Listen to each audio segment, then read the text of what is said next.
Yaş psixologiyasında məsələn yeni doğulan uşaq var, 1 yaş, 3 yaş, 7 yaş, yeniyetməlik, gənclik, ahıl yaş, təqaüd yaşı. Belə bir bölgü var yaş psixologiyasında. Yaş dövrünün həm çox qəşəng, həm də ən qəliz və ən çətin dönəmi yeniyetməlikdir. İndiki nəslə də Z nəsli deyilir. IQ səviyyələri çox yuxarıdır, çox qəşəng həmsöhbətdirlər.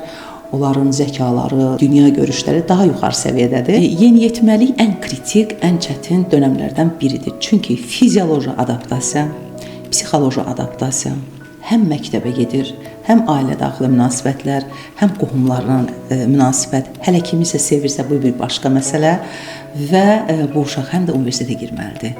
Siz təsəvvür eləyin ki, bu dönəmdə nə böyükdür, nə kiçikdir. Həm deyirik uşaqsan, həm deyirik məsuliyyət al.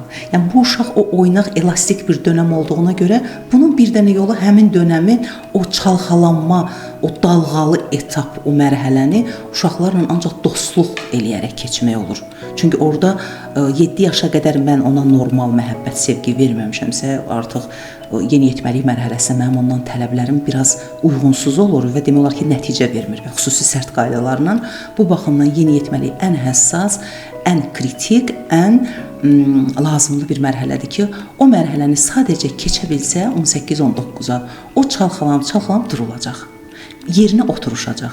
Sadəcə olaraq həmin vaxt yeniyetmənin yanında olmaq lazımdır. İndiki gənclər, yeniyetmələr həddindən artıq qabiliyyətlidirlər, çox qəşəng həmsöhbətdirlər.